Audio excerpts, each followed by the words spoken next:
Welcome to the Black Sparrow Media Internet Broadcast Network.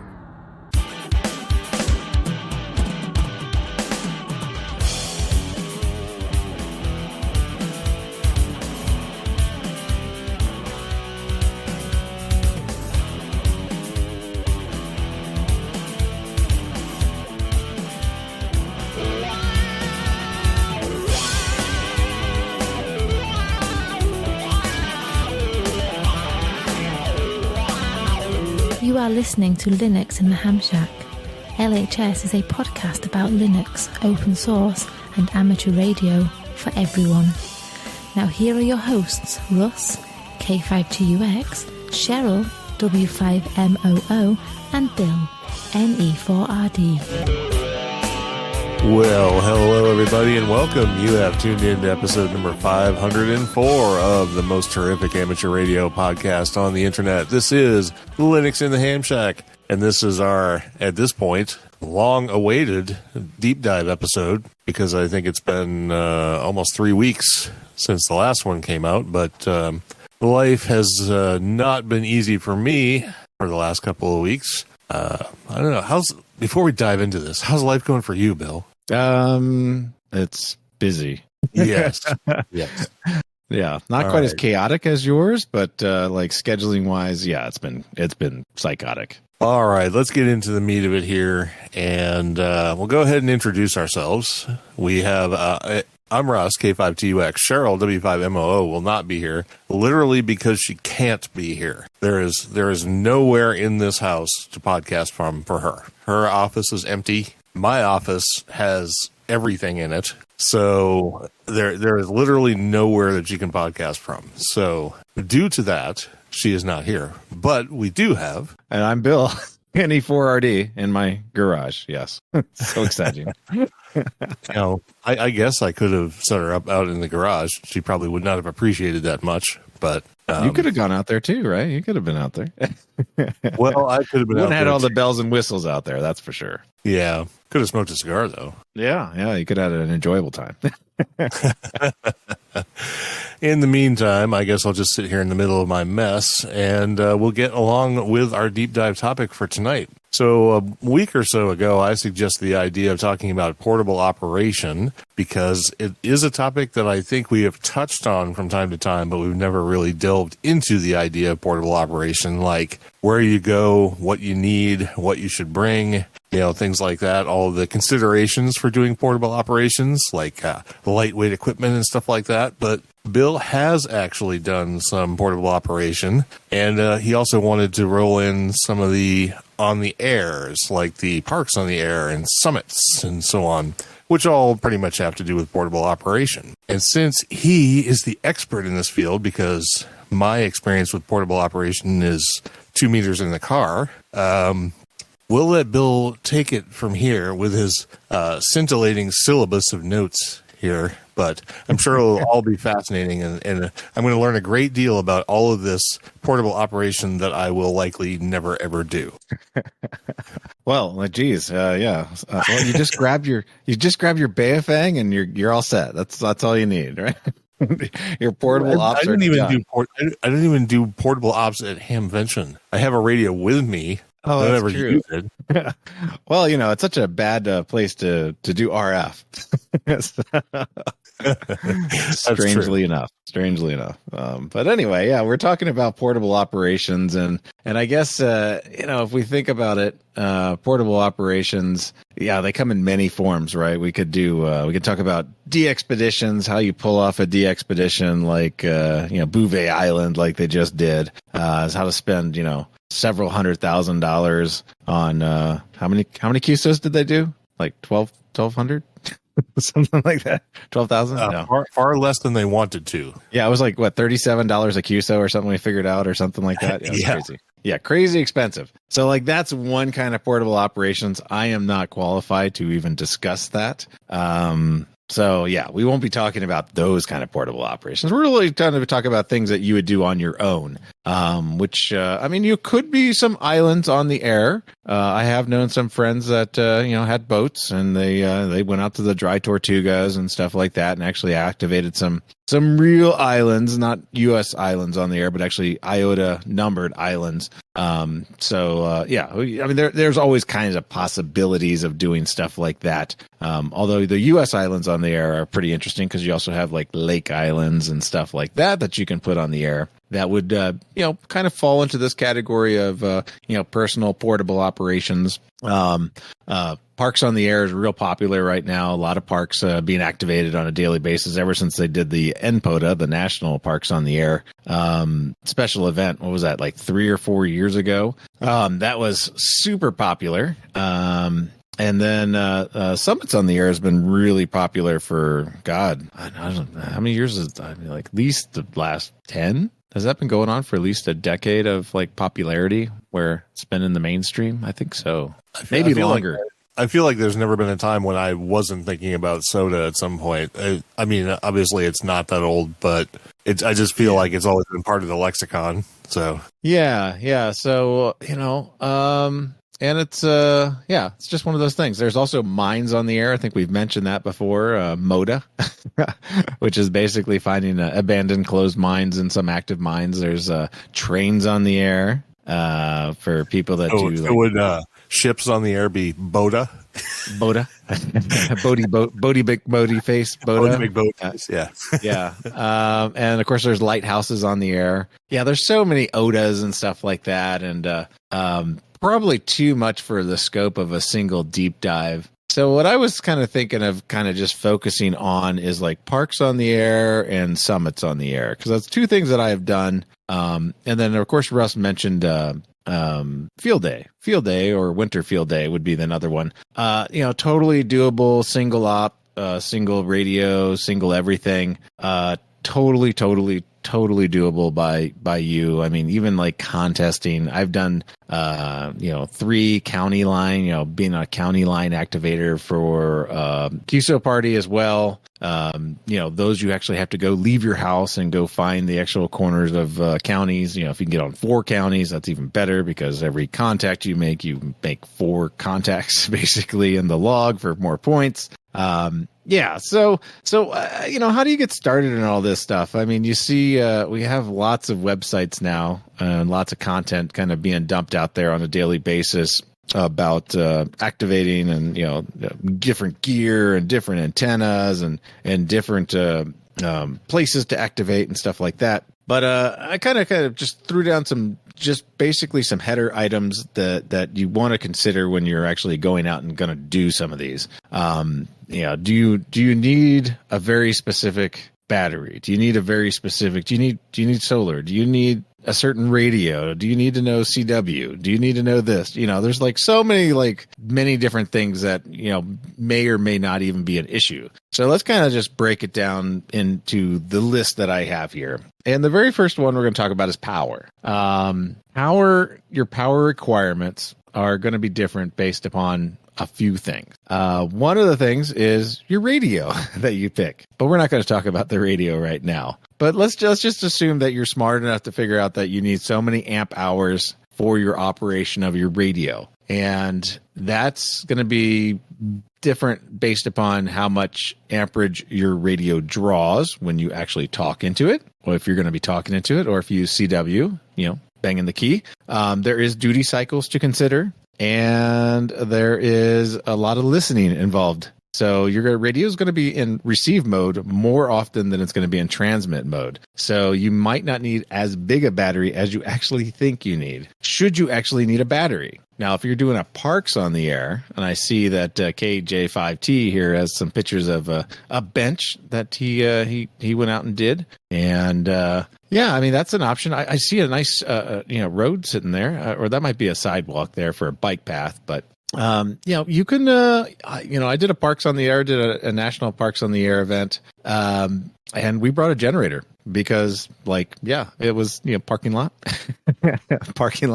walked right over and, started the generator up. Had a nice silent generator, so you couldn't hear it. And we were running, 100-watt rigs, no problem. And we had actually multiple rigs and multiple antennas and everything else. So power is going to be different. And let's say I'm doing a summits on the air and, not a drive up summit like you have in Colorado where you can drive all the way to the top, walk, 40 feet out of your car. You're inside of the activation zone and bada bing, bada boom, you're on soda.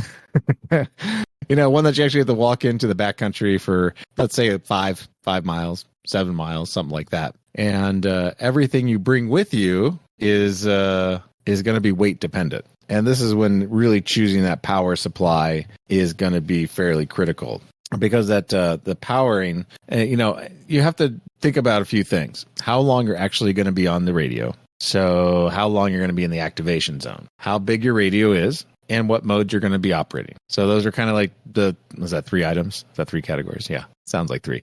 The 3 things when considering battery size. Most of the time, most people, if you're doing a soda, you can get away with a little, what is mine? I'm trying to find mine. It's not on my desk. It's like a 4,200 milliamp hour battery. So like a 4.2 amp hour battery and for QRP radios. And that would last, probably an hour, maybe even more. And I never planned on ever operating that long in the summits that I've attempted to go. I have hiked them all, but I have not actually activated the ones here. I've activated the one in West Virginia at Garden Ground Mountain, and that we use the same. Actually, we used a smaller power supply for that radio, and we did about a 45-minute activation using CW. So the battery, if you're walking with it, you want light. So you want to get, a nice LiFePO, 3S, something that's going to be somewhere in that sweet spot of voltage, 13.8 is, of course, the magic number, but you can't get that in batteries perfectly for like a LiFePO or LiPo or any of those fancy lightweight batteries. So you're going to be getting probably whatever the 4S. I think that's what it is. The 4S is going to be at what the nominal voltage is, like 14 point something. You guys can look up the math on that. I'm not going to be a mathematician there, but I think the LiFePO 4S is the closest one you're going to get to a compatible voltage. And depending upon your radio too, a lot of different QRP rigs are very flexible in voltage, especially like KJ5T's there. He looks like his Elecraft KX2, maybe? Yeah, maybe a KX2. Looks small enough to be a KX2. Yeah, so you can definitely use that if you're going to do a Parks on the Air, and by all means, you can park your car right by the bench. KX2. You feel free to use some power. I have a generator that I can throw in the back of the truck, and I can actually run it from the truck and run a cord over to the bench, and power is not a problem. And I would take advantage of that whenever you can, because there's no sense running battery when you don't have to. If you're, bicycle mobile or you're foot mobile, yes, you want a battery, and always consider weight, battery weight. And I'm looking at his battery there, and that's a pretty beefy battery pack he's got. But he also rode on a bike, so weight is not a huge concern or condition there, so no worries there. So power, again, if you can bring real power, bring real power. Battery, always consider how long you're actually going to need it to be alive, and feel free to think about I can run that battery completely dry. A lot of these small, tiny QRP rigs don't take a lot of battery power. In fact, I've seen a lot of them run on 9-volt batteries, and you can probably do an activation with a handful of 9-volt batteries. And think about that for weight. That's not a lot of weight at all. So that's definitely something to consider. All right, so now that you've picked your power, and think about the radio. Your radio only has to work for the modes and bands in which you need to activate on. Do you need to bring extra radios? Probably not. I know a lot of people will bring a VHF, UHF handy talkie with APRS tracking and everything else, and that's great. That's great if you actually have APRS if you're in an area where APRS capabilities are possible, that also gives you an ability to do some activations on VHF and UHF with your handy-talkie. If you're not bringing some other higher powered VHF UHF radio to maybe do operations with a Yagi or some kind of directional antenna to get you where you want to go. But a lot of people that do these activations like POTA and SOTA, they're generally doing HF, so they're going to bring an HF radio. QRP is, of course, an option. Obviously, it's going to get you that lower battery consumption rate. I have a pair of IC703s. But one of them has actually has been on a summit and has operated just fine. You can use like the KX2. That's a really good rig. It gives you 80 through 10. It's missing another band though, right? Isn't it? Like, is it missing 12 or something weird? It's got or is that the 10 Tech? It's definitely 80. It stops at 80 because the KX3 is the 160 radio. I also have I have another rig here, the KX1, which is also an Elecraft, and it's 80, 40, 30, 20, I think. If I could power it on right now, I'd take a look. Yeah, KX2 is 10 through 80. Generally, unless you're doing night operations or late night operations, or you're not doing NVIS or something crazy silly like that, you're going to be operating on the upper bands. Generally 20, 17, 15. I mean, nowadays you could do 12 and 10, but I'd say most POTA activations are going to be in those sweeter bands that always have activities, even when there's marginal conditions, because nobody wants to waste any time. And you can use any radio. Pretty much any radio that you can lug out there is the radio you bring. Generally, the one you already own is the best radio to bring because you do not have to buy another radio.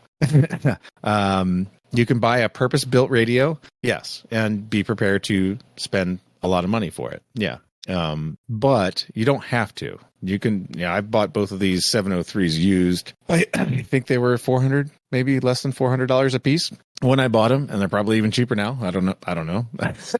The KX1 actually was closer to $400 when I bought that. It's a CW only rig, so you'd have to, only be able to do CW. I've done SOTA, voice, and CW, so voice on QRP is completely possible. Anybody that tells you differently does not know how to operate QRP, or they have a really bad antenna. And I don't know if I'm going to go too much more into radios because there's like a million different options out there nowadays. And you can pretty much have your plethora based upon your price, but like you want to pick the radio that pretty much just covers what you need for the activation. SOTA is more important because like weight. That weight you have to carry to do an activation, as long as it's not a drive up one, is important. If you're doing an activation at a park bench with your car right next to you, lug out the old, the biggest radio you own, the 7300 or whatever, the 7610, there's no sense, cutting corners there. Same thing with field day. You're going to do a field day, big radio. Same thing. It depends. So you get into field day and you get into winter field day, or you get into QSO parties, you might want to be looking for specific status, so classes or whatever. So you may pick a radio that's more geared towards the making sure that you have the best radio in the class. So let's say if you're using QRP. Like if I'm doing QRP and I'm doing voice QRP, I'm always going to bring my IC703. But if I'm doing CW QRP, I will just bring my FT450D. Unless I'm on a mountain, because it's like the speech compressor inside the 703 is better for sideband contacts, and so I would use that over pretty much anything else I own for sideband on QRP. And for CW, I probably use the Yaesu because it has a better filtering in it. So, but yeah, use the rig that will satisfy your requirements for the activation, whether that be a park, a mountain, or whatever. Antenna. Yeah. So this is, again, and it always comes to like if you're carrying it. If you're carrying the antenna, feel free to use a semi-compromised antenna.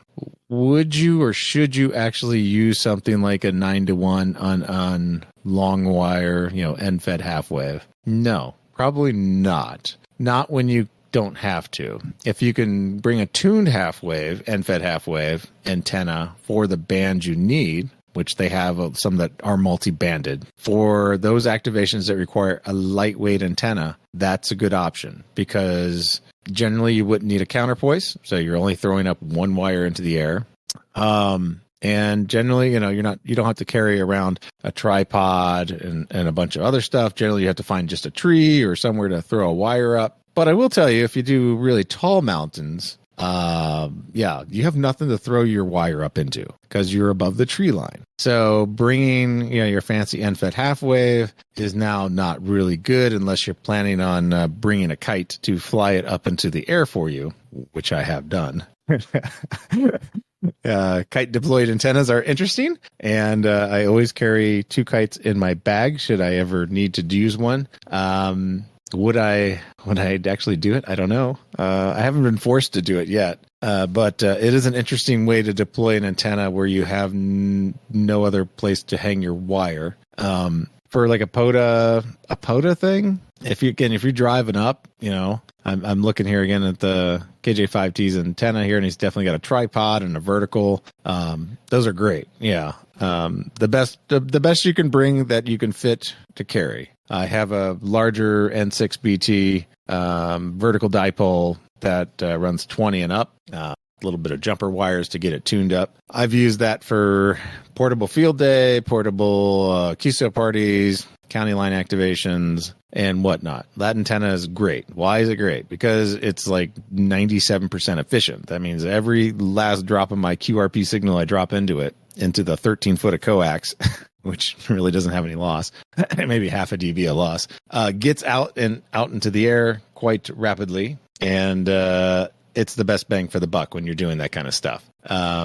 When you don't have to use compromises, don't use compromises. Why? Because you've taken the time to go out and do something portable, and the last thing you want to have to deal with is the fact that your antenna sucks and your signal sucks because of your antenna. Then you're going to be struggling receiving people. They're going to have problems receiving you. It's just not worth it. My SOTA kit has a vertical in it just in case. And I also have wire. Now I don't use the end-fed half wave because I'm generally going to probably use a vertical. So I have a little mini tripod that I bring out, and I have a coil, and I have a telescoping whip. It's not the most efficient. However, you can tune it before it ever has to go to the radio.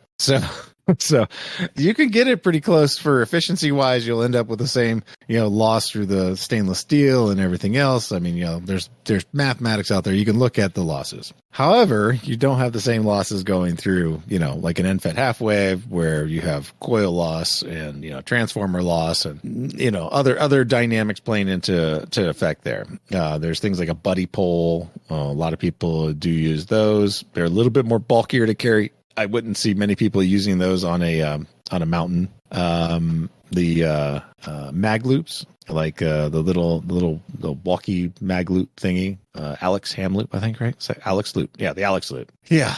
When you were spotted, that's a great thing. Yeah, we'll talk about that in a little bit.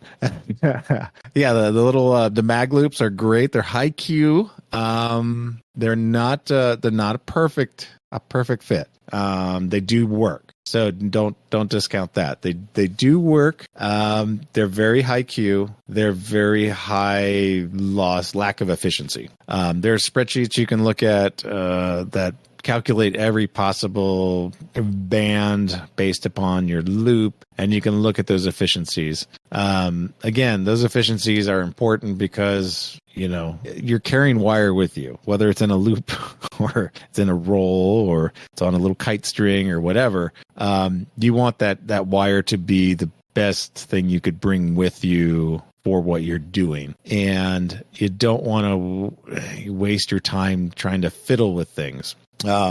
So it's important to have everything kind of pre-tuned. You can bring an antenna tuner with you, or not antenna tuner. Well, you can use an antenna tuner, obviously. You can bring an antenna analyzer with you. Even this tiny one that I have here, the Nano VNA that we've talked about in the past, it's it's tiny, but it probably weighs as much as my KX1. And so, I'd really have to think about it like, this could be an extra ham sandwich or something like that, when you're up there hiking on the mountain.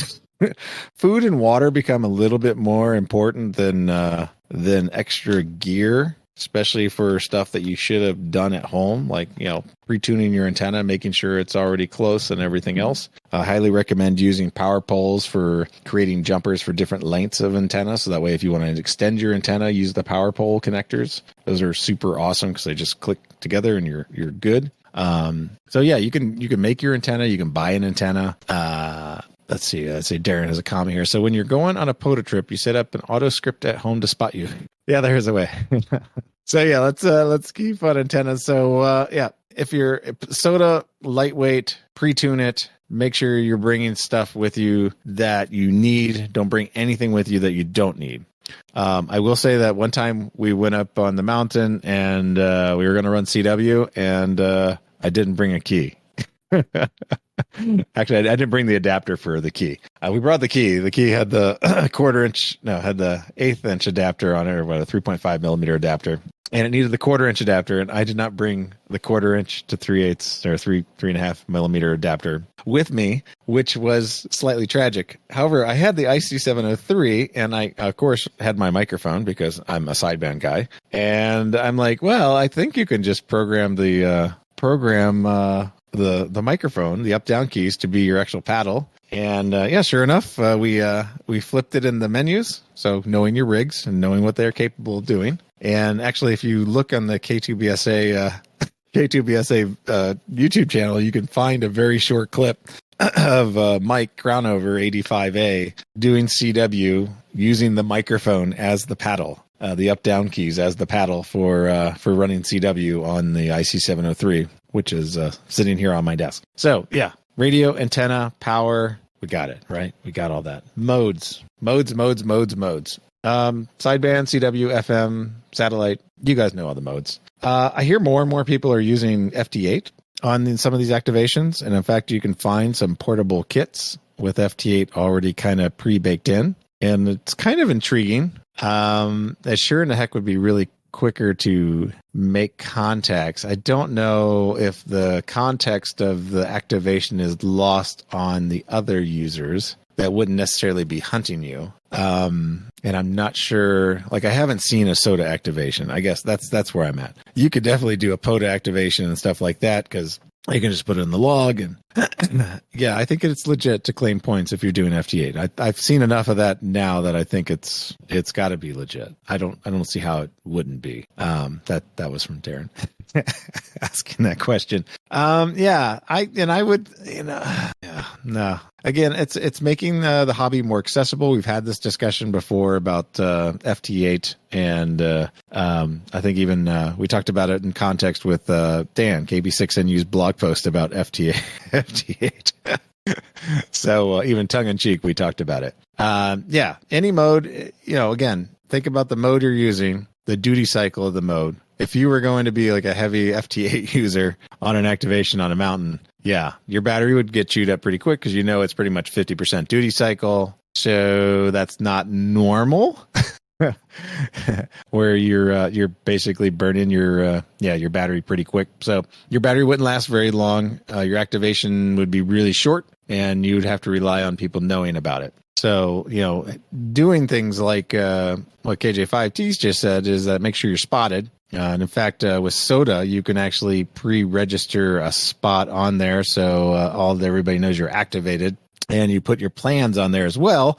Especially if you're going into somewhere where the only way you're going to be able to communicate is via HF or something like that, where you can't sit there with your APRS beacon while people are watching you walk up to the mountain and stuff like that. I only say that because out here in Montana. Pretty much, you turn the corner around a mountain, all of a sudden you have nothing. So I'm sure in some areas where you can still see cities and stuff like that as you go into the backcountry, and go do your mountain drive, you can do whatever. Right? You know, APRS running from the car and stuff like that. So, speaking of the screen and the computer there, Darren, this is like we mentioned that FT8 application for your cell phone. And I saw a kit with that cell phone application for FT8 and the radio that would plug into it as the Go kit. And I would see that as kind of like, wow, that would actually be pretty effective because your cell phone, you know, you run your cell phone in airplane mode. How long does that last, right? That could last a long time. So yeah, modes, CW, you got to know your CW. I've been through a few CW activations. It's really important. The chasers are really particular about their call signs, so you really want to make sure your fist is pretty clean. Send slower to be cleaner. So it's no sense being super fast because it doesn't matter. Speed is not terribly important. It's really clarity of the signal and ensuring that the communications is clear. Like you say exactly what you're activating and make sure you have their call right, your call right. All that stuff should be solid. CW or sideband, again, speech processor. Make sure you got a radio that has a decent speech processor because especially if you're running low power, you want all the oomph you can get out of it. So ensure you know your radio and know that you know the capabilities of it, and ensure you're clicking all the right bells and whistles on that thing to drum up some business. Definitely spot yourself if you can spot yourself. If you get a first contact, have them spot you. Most will. A lot of these chasers spot people. So a lot of logging software auto spots people too. So it'll happen easier than what you may think. The reversed beacon network, I think, still spots people for SOTA. If you do CQ SOTA a couple times with your call sign in it, I believe it will auto spot you. I'm sure somebody will correct me if I'm wrong, but I'm fairly certain that you can do that. So there is some kind of cool auto mechanisms that you can kind of spot yourself with. And again, tell people that what you're doing. If you inform people of what the events you're doing, you're always going to be a little bit more successful in doing it. So modes, we have modes. Logging, I have it listed here because like you want to ensure that you're logging. Let's see. I don't think you'll have a lot. Blah, blah, blah. Okay. Yeah. So just reading KJ5T here mentioned, I don't think you'll see a lot of FT8 for SOTA. I would assume that would be a little harder unless you have this particular kit that I was just talking about. For POTA, many folks do activate from the car. Yep. You can definitely do the car thing. RIDI works really well. Any of the digital modes, PSK, so on and so forth. Darren says his KX3 came with an iPad interface. So he says, pity grid tracker will not work on my iPad. So yeah, your mileage may vary there. Logging, definitely log. Generally on SOTAs, paper log works fine. Because, again, I don't feel like lugging a computer out there, and it's a heck of a lot easier writing than it is typing into your cell phone your contact information. But again, some people might, just like typey, and delay their response back, or they're so good that they can keep the key in one hand on their cell phone, in the other hand, and just type it as they go. I prefer I have a waterproof pad and a waterproof, writing utensil that I always keep with me hiking in case I have to leave a note that, I died over here or something like that. So, they work great for doing logs of SOTAs because, generally SOTAs, you're not going to have a ton of them. I think minimally you need 5 or 7 contacts for it to count. So in general, you'll get your enough to make it count, and then some extra, and then you just decide based upon the activity whether or not you're going to go longer or stay shorter, or depending upon the weather conditions and whatnot, you might bug out sooner than later as soon as you have that activation completed. So logging can be anything. You can come back after the fact and log. POTA, you're generally at a park, you're plugged in, or you're in your car. You generally have some kind of laptop going on there. So easy to have a digital logging when you're basically attached to shore power. So yeah, don't be afraid to whip out the laptop and the N1MM CQR log, or we have the not N1, not 1mm or something like that now. Is that the new one? Russ, you awake? I am awake, and that's the one that my K6 GT is working on, the not 1mm. Yeah, not 1mm. Yeah, so I'm actually excited to try that out. So I haven't done it yet. I want to look at it. That's so awesome. So yeah, not 1mm. So use that instead of the other 1mm thingy or bobber. And then, the final part of that is, of course, is once you have the logs and stuff like that, remember, the work's not done until the paperwork is turned in. So make sure if you're doing SOTAs, you're logging that into the SOTA network to ensure that all the chasers get their credit and stuff like that, as well as you're pushing up to, your cloud logs or your logbook of the worlds and everywhere else that needs to have confirmations and whatnot for activity tracking and stuff like that. So ensure you actually get those in there because, the chasers and the activators are both important. And the chaser didn't chase if you didn't report the activation properly. So, definitely helped give credits by doing the paperwork. So let's kind of circle back, and I'm just going to read some of these other comments real quick. And Russ, did you have any comments or questions or suggestions or clarifications? No, I just wanted to say something about doing the FT8 stuff, because now you could probably put together a little something with like a single board computer and a TFT screen, and maybe even have the radio as part of the SBC2 with a little 1 watt or sub 1 watt transceiver built in and everything, and you'd have a display that doesn't require a lot of power for being able to do electronic logging and all of that, as well as making the contacts that wouldn't take up a lot of room, wouldn't use up a lot of weight, and could be powered by a relatively small, power unit, battery, solar panel, whatever. So might be a nice option for these kind of activations if you're looking to do FT8, something that has a heavier duty cycle. Yeah. If you use lower power, you definitely. And I kind of like the idea of pairing up the cell phone with some sort of little bit more capable radio that already has all the digital whiz bang stuff built into it. And I can't. Was that in the latest QST that I read that, or was that somewhere else? I know I just read an article about it. I'll try to dig it up and put it into the show notes about that particular setup, because it talked about that cell phone FT8 app in it, and I thought that was kind of interesting, at least for a small, lightweight kit. And then I read another article just the other day, maybe it was even today. I'm so bad with this. About people using old cell phones instead of Raspberry Pis, because Raspberry Pis are slightly unobtainium and are overpriced when you can actually find them. And old cell phones are abundant. How many of them do you have in your in your drawers that you can search around that still boot up? They don't need much power, and the old ones are even better because they have actual an audio connector to it, instead of having to use some kind of weird dongle to break out your audio, voice or your sound card, basically. The cell phone. Let's see here. What else we have? Computer screen. Nope. Doing digital. POTA page, you can schedule an activation. So on the POTA page, you can schedule an activation if you're doing digital, or CW. RBN will hear you and spot you on your frequency. So that works the same. Let's see. What else here? Auto script at home. Yeah. There's easier ways than that. The battery KJ5T was using was a 4.5 amp hour. So there you go. Yeah, 1 pound, really, really lightweight. 3 amp hours. Another one he has is slightly smaller. And for overnight camping or car camping, he brings a 20 amp hour battery. So there you go. KX2 is a radio for him. And that's a really light radio. Wow. My friend's friend is a KX2 in his kit, and believe it or not, he does a lot of SOTA activations, and he thinks it's still too big. It's too big a radio to bring, so he uses one of those MTR mountain topper radios.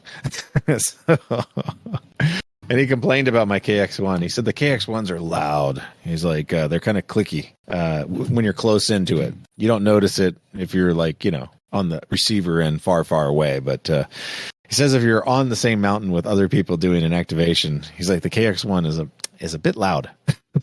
So I thought that was interesting. But I haven't actually used the KX1 to do any activations, although I'd really like to. So it's a bit heavy. It's not as it's obviously not as heavy as the IC703, but it's still pretty heavy. It's a little little fat boy, I think. Yeah, for sure. Let's see. I typically log on paper and enter digital later. Though I'm thinking of buying a new tablet, better battery life. Yeah. Again, tablets, computers are great if you're not hiking up the mountain. Again, that could be a tablet could be another half liter of water or something like that. Yeah, it's something to always consider. Especially if you're going in somewhere. As soon as you go up high in a mountain, you're no longer near water, so it's not like you're going to be pumping water or something like that. So you're going to be carrying everything you need. So you want to be prepared for what you're actually doing and kind of think about that as the main goal. So if it's summits on the air, know your summits, know which ones you want to do. There's tons of lower summits, especially if you're in a higher area, like in Montana. We do have, a lot of them that are, not 10 pointers, they're all the, 6 points and 4 points and stuff like that. You can focus on the easier to obtain ones, less height and stuff like that. They're less walking, less hiking, less stuff to carry, less issues with water. So always consider that. Doing a park, God, there's so many different ways to get a park on the air. You can be very flexible. You can bring the whole station out to the park. Again, comply with all the park rules. That's going to be your limiting factor there, is that, be aware of the park rules, whether it be a state park, national park. They do have rules for, putting stuff up, being obnoxious and stuff like that. So there might be quiet hours. There might be non-generator use. There might be, don't attach your antennas to the redwood forest or something like that. I don't know. So, be mindful and be, considerate of the rules. Always bring a copy of your license, and be prepared for that, stump speech to explain exactly what you're doing as a ham radio operator. Because you never know, you might be questioned as to what you're doing. You look like a terrorist with all those pointy things on your car. So, always be prepared to be the face of amateur radio to the community at large when you're doing those events. I believe the National Parks on the Air event was specifically to kind of have that, get on the air station feel of a field day, where, you invite the community out. You want to be present where there are people so they can see the hobby. And that's the nice part about doing POTAs, is it's a visible part of the hobby, and you're making it very visible as to what you're doing. So maybe not so much sitting in the car and hiding in the car with his big mug of coffee there and stuff like that, like sharing. And Darren's got a QR code for like what he's doing, amateur radio operator, parks on the air, a nice thing he's got going on there. So just be prepared to be able to answer those questions and have fun and stuff like that. So like the whole point of these portable operations is to not have you sitting in your house or in the shack and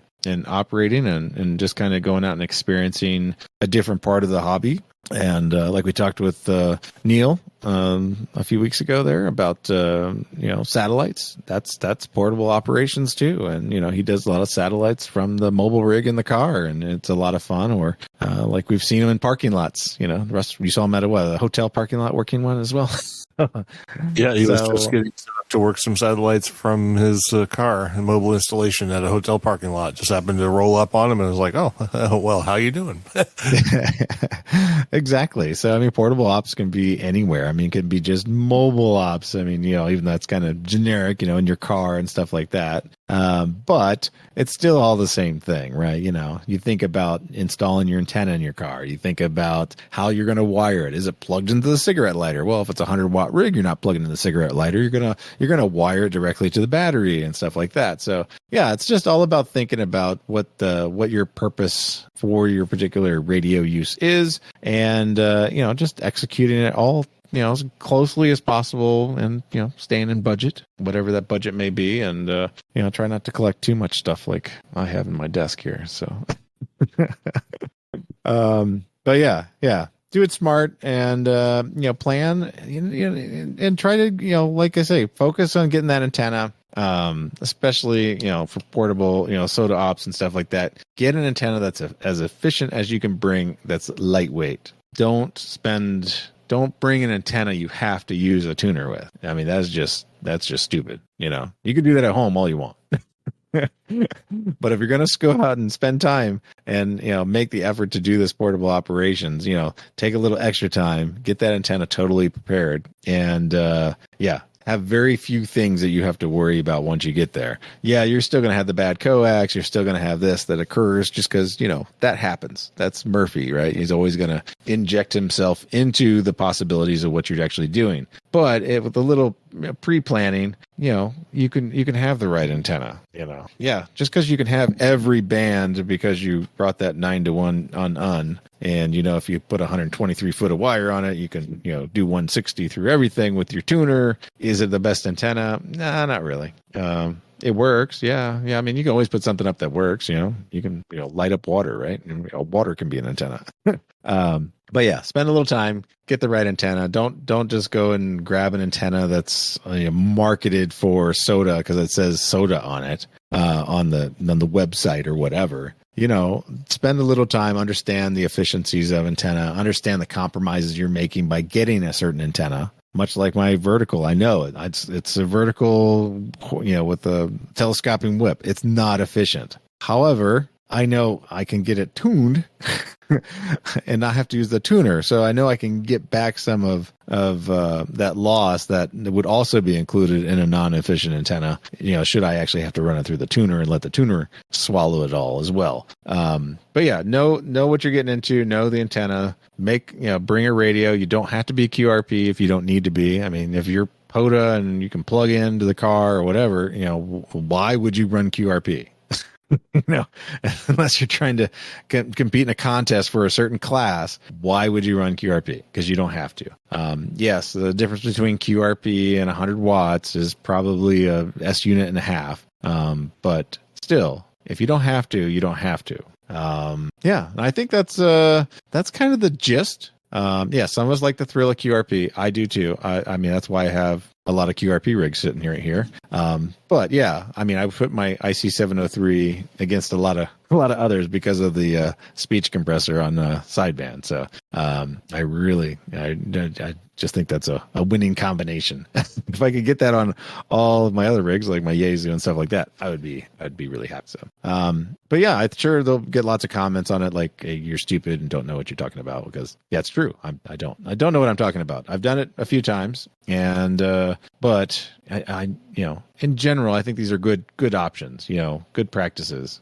Picking what you need for what you're actually trying to accomplish. Don't overbuy. Don't buy something you don't need. Do you need a radio that does 160? I mean, is it a good argument between buying a KX3 and a KX2 for doing mountain topping? You're never going to do a 160 activation on a mountaintop. So you'll never need 160. You most likely will never need 80. You probably won't even need 40. So do you really need all those bands? No, you probably don't. Think about what you're going to activate. You're not going to throw up a 63 foot wire antenna on the top of a mountain to run 80 meters, nor will you probably run a full 33 foot for 40. Although you could definitely do it. But yeah, yes, the 703 is a QRP 706 and it has an amber display. So that's also a telling factor. It's an amber display versus the green display from the 706. But yeah. So anyway, that's all I got for my ramble of randomness of portable operations. I hope there was something in there that can help you on your journey into portable ops. And with that, I'll go back to Russ and see what he has to say. Well, I told you at the beginning I have nothing to say. Somehow I managed to say stuff anyway. But yeah, there you go. But yeah, no, that's a great roundup. Again, portable operations is definitely not something that I'm particularly interested in myself. But I do appreciate those people who like to light up the islands and the lighthouses and the summits and the parks and the this and the that and the other thing, because it's always nice to work them. But if you ever catch me as a soda activation, definitely mark the date, because it's going to be probably the first and last time. But yeah, that was really good. I enjoyed that talk actually quite a bit. And there was a couple of little nuggets in there that I really appreciated, especially when you sort of like, it wasn't even in your list of things to talk about, but right there at the end, you kind of threw in the part about, if you're going to a national park, maybe you should like check out the rules and stuff. Because I'm sure that people don't even think about that thing. It's just like, oh, I'm going to go to, this battlefield park and I'm just going to roll up with my, whatever I've got and start setting up, and then wonder when the park rangers come around and, wonder what the hell you're doing there, that kind of thing. But so lots of stuff to consider. But yeah, very good. I think we had some great commentary from the chat room, so that was cool. And Steve says there's not a lot of mountains in Texas. That's true, but I'm willing to bet there's some stuff you can light up down there. Oh yeah, there's tons of SOTA activations down there. I mean, they're not tall, but they're probably all doable. Probably get your dirt bike or whatever, right? 405 feet of elevation or something like that, but it's still 400 feet above everything for the next 100 miles. So, all right. What else do you say? There are some drive ups not far from you. Oh yeah. No, I know I could do some drive up stuff, but I mean, I don't really have anything that I can use for portable activation. Everything I've got is the kind of stuff that sits on a desk. I don't have anything that can do QRP.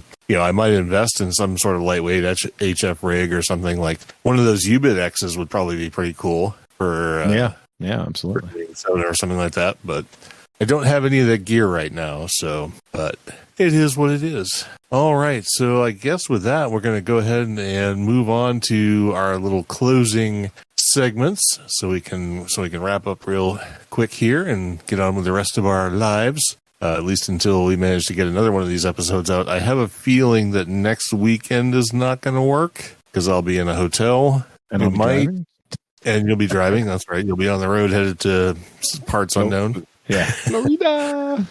So yeah, next week is probably out. And then I don't even know if we'll squeeze one in before Hamvention at that point, but we'll see. So speaking of Hamvention, when we move into announcements and feedback here, our GoFundMe is still live, although I'm going to be shutting it down in the next 3 to 4 days probably. If anybody has checked it, like I have, we are not only fully funded for the original $550 amount, but overfunded at this point. So thanks to everybody who contributed to that. That money is going to be well used for Hamvention, and we really appreciate everybody who was able to help us out with that. Like I said, I'll leave it up for 3 or 4 more days. So if there are any more straggler donations, we'll certainly take them before I shut it down. But know that we are already funded, so it's not necessary. We'll definitely be at Hamvention. We're already booked. We got our passes, got our hotel, and hopefully Bill makes it back from Florida. And because, things happen. Yeah, well, there'll be no K2BSA booth if I didn't. Well, yeah, you're pulling double duty again. So yeah, but all right, we definitely hope to see everybody next month at Hamvention. We'll be there. Thanks again for the donations. I really appreciate it. And I'll let you hit this quick YouTube comment that we had from one of our new apparently listeners and social media participants. Yeah, sure. Yeah, this YouTube comment came from "My name is none of your business." Nice. Says, I'm just getting into ham radio, going through the ARRL book. This podcast is a treasure trove of information. Thank you. Well, are you sure he found our right podcast? I don't know. This is Thank you very much, whomever my name is none of your business may be. Thank you. Yes, we really appreciate that. It's always nice to get some good feedback. And that was, I don't remember what YouTube video that was on. I think it was on one of your, Linux in the Ham Shack type videos. But anyway, yeah. Or it could have been on an episode. It might have been on an episode like 502 or 501 or something, except I don't think you've done those yet, have you? No, I did. I caught them all up. You did? Okay. So yeah, it might have been on one of those. Excellent. I think I'm all but the last. All right, good. And we're actually looking for possibly to doing something more with YouTube in the future. Maybe leveraging some of the technologies we're at a part of now, where we might be able to put some kind of video on the YouTube editions of the podcast. We'll see about that. I mean, considering we record on Discord now, it would actually not be too difficult to include video of us, although I don't know if I want to do that anymore. But we'll see. And perhaps we'll have some sort of additional content on YouTube on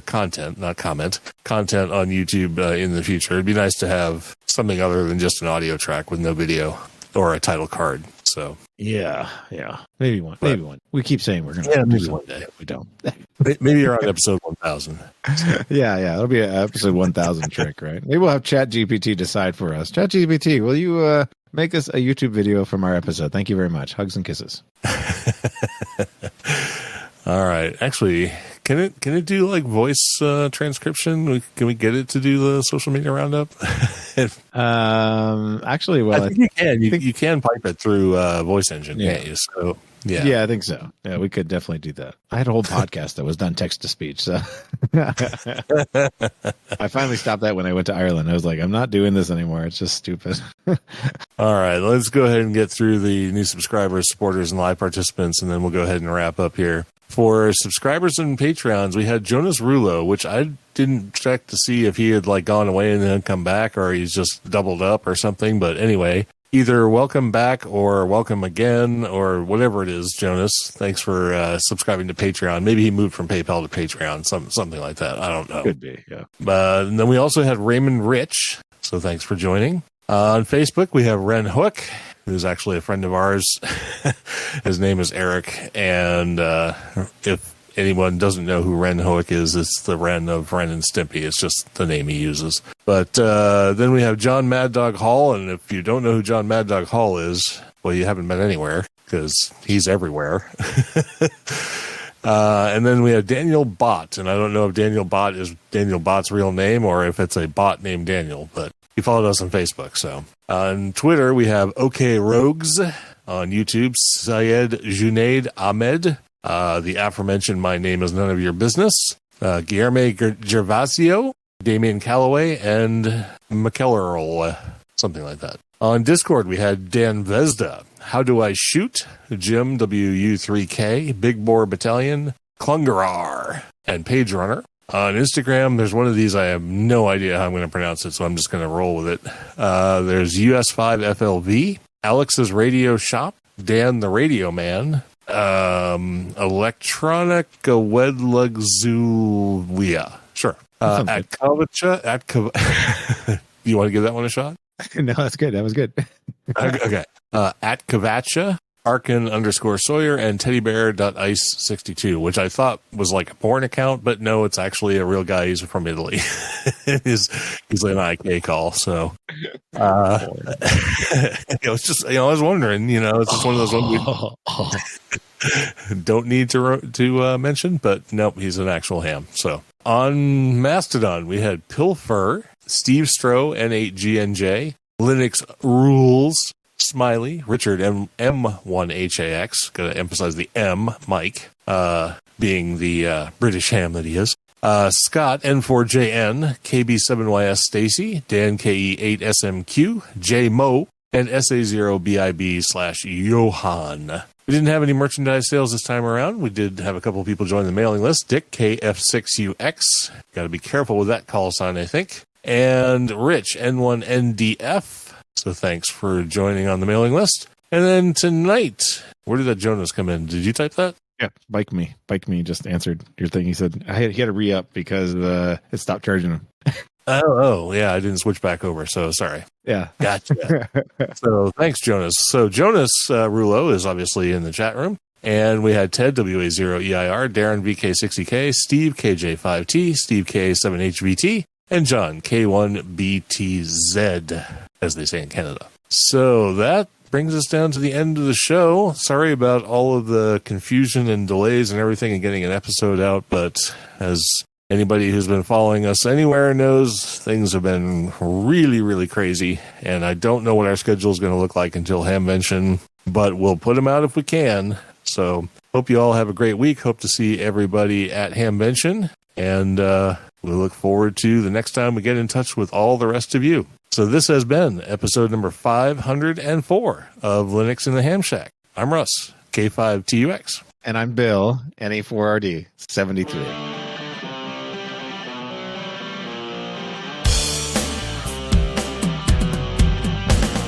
Thank you for listening to this episode of Linux in the Ham Shack. LHS is a community-sponsored podcast.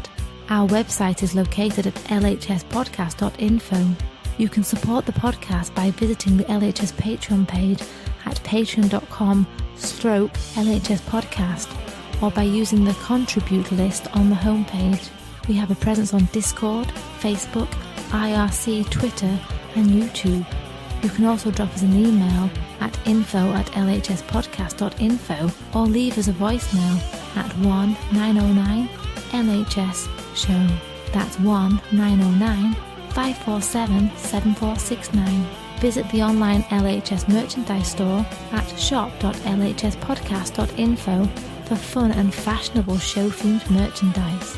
Until next time, remember to always heed your hedonism.